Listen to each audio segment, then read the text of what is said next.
Hi, guys, and welcome to the Horror Room. So, last week we looked at some of my Anchor Bay releases, and this week we're going to keep it going with part two. Um, we got quite a lot to get through, so let's just dive right in. As usual, I'm going to talk a little bit about the release, what I think of the movie, if it's noteworthy, if it's something like, Halloween, everybody knows about that, so we're not going to dwell too much on these. And you might notice I might be missing some different versions or specific movies. If you know of some movies that I'm missing from H to whatever letter we go through today, let me know down below because I'm really interested in the Anchor Bay releases and like which ones I don't have. So first off, we're looking at the Halloween 4 and 5 DiviMax editions.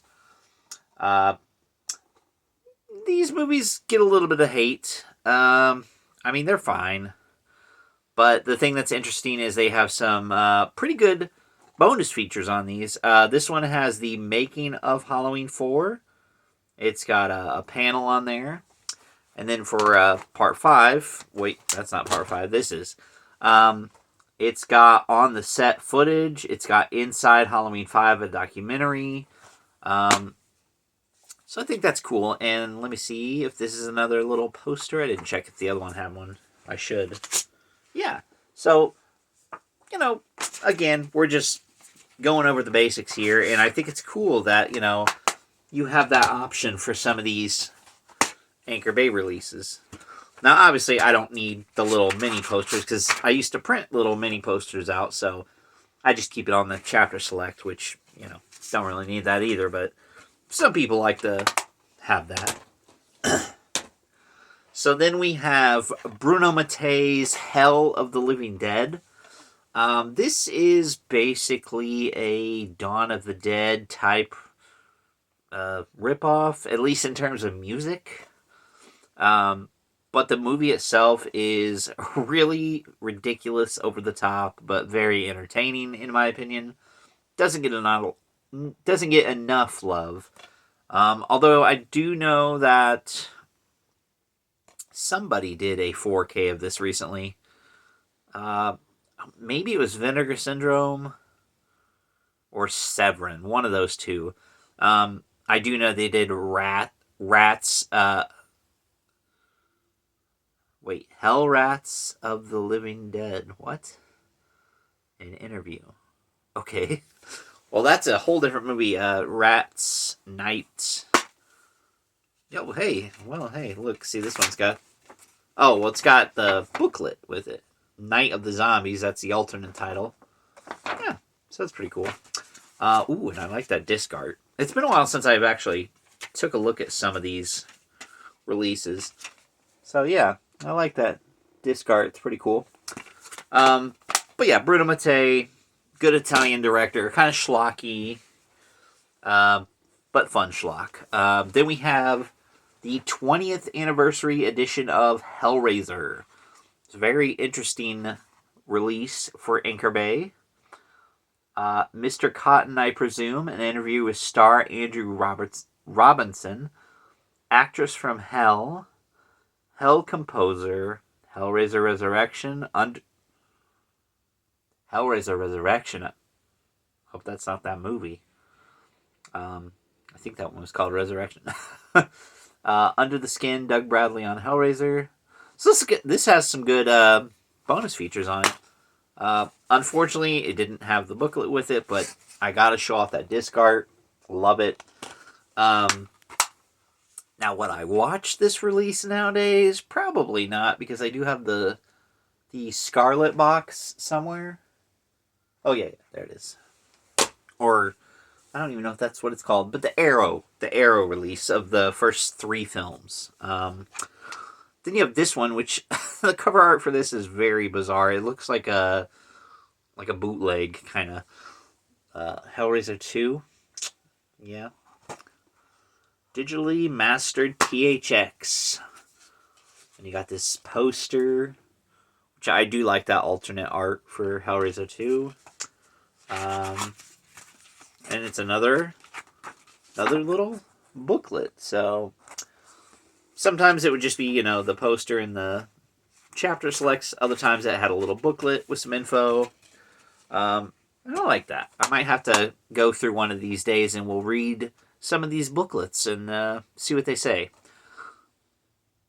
It will tear your soul apart like never before. With commentary, featurette Lost in the Labyrinth, produced by Clive Barker. Okay, that could be cool.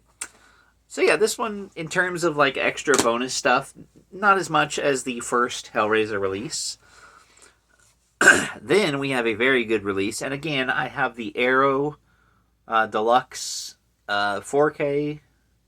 I think it's a 4K. Maybe it's just a Blu-ray. I can't remember. But anyways, Hills Have Eyes. Fantastic film. Now this is kind of similar to the Texas Chainsaw one, which was not released by Arrow. Or not Arrow. The Anchor Bay. I can't think. No, that wasn't. I don't know who released that one. Huh. Anyways. You know, that's going to bother me. I actually need to look. Hold on. Is this Anchor? No, it's MPI and Pioneer. Okay. I knew I wasn't crazy, and this one is Dark Sky. Okay. That makes sense, because I think they were in charge of the Anniversary Edition that recently came out.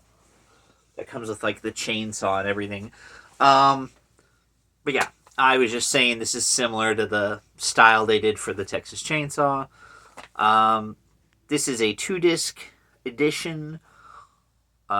Disc 1 is obviously the movie. Disc 2 has Looking Back on the Hills Have Eyes, a new documentary, the directors, the films of Wes Craven, and career retrospective featuring interviews with director and actors, alternate ending, theatrical trailer, TV spots, behind-the-scene photos, posters, and advertising art, original storyboard art, Wes Craven bio, and DVD-ROM, screenplay, and screensavers.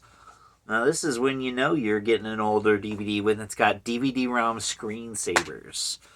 But yeah, you got the 2-disc, and then you got this very good little booklet, which I think the one that I have, the Arrow release, has a booklet. Again, one of these days we're just going to have to go through and read some of these different booklets. Maybe I'll pick like Halloween and we'll go through those in one video. So let me know down below. Do you guys think that's a good idea? I think that'd be pretty fun. Because I know a lot of people, like, when you go look for them at stores and stuff, or like, secondhand, you're less likely to have the booklet for some reason.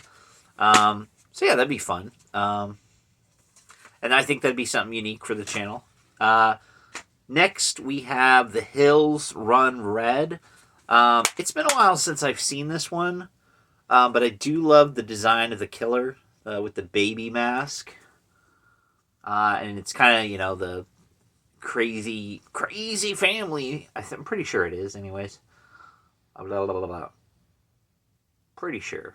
Maybe I'm just imagining. Not many special features. There's like a making of, but wait. Is this even? Oh, this is not. This is Warner Premiere. Okay, so this is not Anchor Bay. I don't know why I grabbed this movie. Maybe it was blending in. It's because the Warner Premiere looks like the Anchor Bay, the newer logo. But forget about that movie. Forget it. Forget I recommended it. We're not talking about that movie yet. Maybe another time. So yes, this is an actual Anchor Bay one. His name is Jason. Great film as far as documentaries go. There's no bonus stuff in here. The Men Behind the Mask, extended interviews with all the men who played Jason Voorhees. Final cuts, extended interviews with the directors, Dragged from the Lake, more stories from Camp Blood, from script to screen, interview with screenwriters, the Camp Crystal Lake Survival Guide, Jason Takes Comic-Con, fan films, Friday the 13th in 4 minutes, and much more. Now, I could be wrong, but I think this is a very unique release. Like, if you want to compare it to the Halloween 25 years later, that one had, like, some behind the scenes, like, featurette stuff. Like, they did a walkthrough of the locations. But this one, I think, if I'm, I hope I'm not misremembering, I do know they interview James Rolfe from Cinemassacre, if you know him as the angry video game nerd.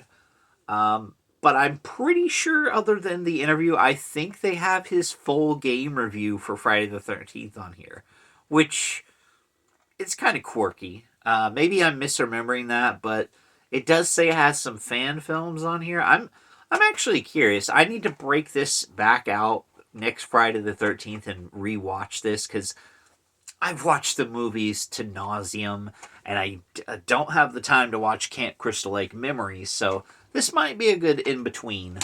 So yeah, his name is Jason. I need to recheck that one out. Next, we have two movies that I'm absolutely in love with. I need to get the sequels. I don't have them. We got House 1 and House 2. Now, I grew up watching House 1. It's a fantastic special effects movie. You got Big Ben, you got the witch, you got the swordfish, you got the creature in the closet. Again, another little booklet thing. So we got to do this video. Maybe I'll do it as the next video after we do this. Maybe not. It might have to wait, because I have some more ideas planned. But oh, let me see what this has. A featurette. That's it. Wow. Bare bones, but you know. Now the second story, this is more of a comedic sequel. Produced by Sean Cunningham. I think this one was... No, this one was produced too, but this was directed by Steve Miner. That's cool. And there's no extra good features on this one. Is there at least a booklet? Oh! Okay. So, another booklet. And we got the chapter select. Look at the artwork on this. This almost makes me want this as a little poster like the other ones with the cardboard. But, I mean, again, I guess if you didn't really care about the booklet back in the day, I'm sure there was someone out there who was using these to decorate their room or whatever. Next, we have Dario Argento's Inferno, part of the Three Mothers trilogy. This one is highly underrated, in my opinion. Now, Suspiria is always going to be the best one, but I think this is right up there with it. It's got some really damn good scenes and creepy moments. Not so much Mother of Tears, but there's a Dario Argento interview on here. That could be interesting. And it does come with a booklet. You know, Anchor Bay, I will say this. When they put the booklets in here, they actually are killing it. Like, it's not just like a little sign by the director and a bunch of pictures. Like, there's a bunch to read there. And it looks like an interview, so nice. So yeah, there's a lot of these. I really am going to be doing that video. I know I keep going on and on about it. You guys are probably sick of hearing that. But yeah, I think that's fun. Okay, now this is going to be a fun stretch. Next, we have for the most controversial movies, starting with the original, I Spit on Your Grave. Good movie. It's got commentary, The Values of Vengeance, radio spots, alternate main title. Oh, well, Day of the Woman. Yeah, that's the alternate title. This one, if it did have anything with it, I'm missing it. And fun fact, if you didn't know, supposedly, this is Demi Moore's butt on the cover. If you don't know who Demi Moore is, she was in The Substance. And if you haven't seen The Substance, get off my channel. No, I'm just playing. But it is a good movie. Next, we have the unrated remake. Yeah, Yeah, I don't know why I'm checking these because I know all these don't have anything in them. The Revenge of Jennifer Hills, remaking a cult icon. Yeah, so there's that. I Spit on Your Grave 2. Deleted scenes. That's it. I mean, I don't know what I can say about these movies that hasn't been said to death. I should do a full review of the remake and its sequels one day. Maybe we'll do that because I did originally do a remake versus original on the original and the remake, but I didn't talk about the sequels for the remake, and they're interesting in their own right, especially this one, the third one. Next, we have a movie that I haven't seen in a while, but man, it's a lot of fun from what I remember, and I do need to watch it again because it has some cool creature designs. It's Jack Brooks' Monster Slayer. Kind of reminds me of like what's that Bruce Campbell movie? I know it. It's like it's the one where he's got the Hawaiian shirt and the dog. Dude, I'm drawing a blank. I almost said Bubba Hotep, and it's not Bubba Hotep. Well, if you know what movie I'm talking about, write it down below, because I just brain spaced on that. This has the world premiere in Spain, creating the monsters, deleted scenes, concept art, commentary, creating the music. Okay. Let's see if there's any cool... And there we go. Classic art. Anchor Bay. And it has Robert Englund in it. Robert Englund tends to be in a lot of these side projects, movies. So you got to respect the man for that. Like he's in, I think I own Zombie Strippers. Do I have that? Oh, I got rid of that. I need to rebuy that. Next, we have Dario Argento's Jennifer. Part of the Masters of Horror collection. Now, I'm going to be honest, I do not have all of these. There's also, though, After Dark. I can't remember who did that, but, you know, the After Dark films where they're, like, a bunch of different talented directors made, like, little short films. Well, not really short, but, you know.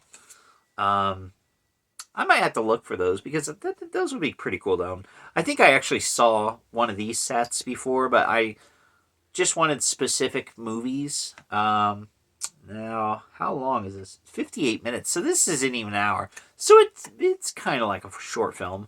But this one comes with a trading card, 8 of 13 for Dario Argento. It's got the little... Oh, it's got that, and I mean, it's the cover. It's the cover, but without any of the words. You get to look at that beautiful face. Beautiful. So yeah, I think this is a decent release. Let's see. We got Working with a Master. Oh, so humble. On-set interviews, script to screen, behind the scenes, Howard Berger and the makeup of Jennifer, DVD screens, DVD-ROM screensaver, over 3 hours of bonus features. Wow, that's longer than the movie. Okay. Next we have Laid to Rest, the unrated director's cut. Now, I will say, I like these movies. This is the sequel. I'm drawing a blank on what the sequel's called. But Chrome Skull, Laid to Rest 2. I like the design of the killer. It's pretty unique. This movie, though, will admit, this movie drags a little bit. I think they fixed some of that in the sequel. They definitely went all out with the kills in the sequel. So it's got Postmortem, The Making of Laid to Rest, and Torture, the special effects of Laid to Rest. Bloopers, deleted scenes. usually with some of these later releases, again, when you get to the Anchor Bay remake logo, the bonus features were more simplified. It also depended on the release. This one just has audio commentary. And that's Lords of Salem. I'm not gonna get too much into that. I bought it because I haven't seen it in a while, but I'm not in a rush to see it. Here we have a fun one. This is a collection, the Lucio Fulci Collection, Volume 2. I do not have Volume 1. I forget what's in Volume 1, actually. If I had to guess, I would say Enigma and... I don't know. Maybe Enigma. Maybe Zombie 3. But this one has Manhattan Baby and New York Ripper. Manhattan Baby is not so much, but New York Ripper, good one. And instead of a poster, you get this double-sided scene selection thing. It's got both of the films in here. Now, New York Ripper is a classic, but we got lots of interviews, theatrical trailers, good stuff. Moving on, though. We have Bruce Campbell is the Man with the Screaming Brain. Love the artwork on this. It's like an old comic book style, like you'd see in like Creepy. I think Creepy was one of the old magazines. Tales from the Crypt. This has behind the scenes, featurettes, trailers, bio, comic book gallery. So maybe this was a comic book. Little mini poster and, their MO. Now, I do know that this was released by Anchor Bay, but this was made for the Sci-Fi Channel, and you could definitely tell watching that movie. It's goofy as hell, but it's fun. Next, speaking of goofy as hell, but fun, we have Maximum Overdrive with a young Emilio Estevez, Mr. Mighty Ducks himself. This has nothing in terms of special features. It's very sad. But ooh, look at this sweet 80s poster. Bam. Imagine walking into a theater and you see that and Stephen King's crazy eyes right there. And then you also have the disc, which I gotta show you. You probably already know it's coming. If I can get this stupid thing back in here. There we go. Yeah, look at that. That's sweet. Because they don't even show it on the front of this. Which, as far as I know, that doesn't happen at all in the movie. But yeah, you gotta love the giant green goblin truck. Then we have Neon Maniacs. This is a very interesting movie. Not a lot of bonus features, of course. I would like if some of these lesser releases had like soundtracks, because this does have a good soundtrack. But it does have a booklet, so there's that. Definitely going to be some interesting reads. But yeah, Neon Maniacs, I've seen it once. I do remember like kind of being like, huh? It's, if I could compare it to anything, it's kind of like Spookies in terms of like confusing. And I guess in terms of like a bunch of different monsters, but they just don't connect. They're just all random. It's like they zombified the Village People or something. Then we have Nightmare City. This is more of an action horror movie, and the zombies, if you want to call them that, use weapons. But this is a fun movie, and it's Umberto Lenzi. It's hard to pronounce his name sometimes. So pretty fun stuff. This one also got a 4K release recently. You can find the VHS for a decent fair amount, depending if you get it under the alternate title City of the Walking Dead. And last but not least, we have the controversial 30th anniversary limited edition Night of the Living Dead with the added scenes by John Russo. Now I will say John Russo went on to do Return of the Living Dead, great film, and I did like. Wait, no, wait, did he? I. Well, yeah. I think he did the film, or at least like gave it approval. But the novel is way different. I talked about this months ago on like my shorts, or not my shorts, but my posts. And I would really like to get that book because it was pretty interesting. Um, this one though, it's got some interesting featurettes. It's got new music added for some reason. It's not the best version, but it does have like a booklet with it, which I'll show off. So it's got some interviews and stuff. They did a new photo shoot with the original guy who plays the zombie in the cemetery. Yeah. So, interesting stuff. And yeah.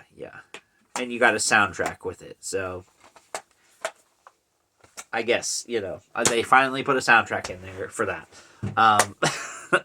But anyways, so there we have it. We did the rest of H through N. So, more Anchor Bay for your buck. Let me know down below. Which one of these releases do you think is worth it? Which one do you think they could have done a little more for? What ones am I missing? Because, H through N, that's not a long list, but, I'm sure there's some that I'm missing. And heck, because I like you guys so much, I'll give you a sneak peek of the next week's video. I'll just show you. It's not as big of a stack, but we got a little bit more to get through. So stay tuned for that.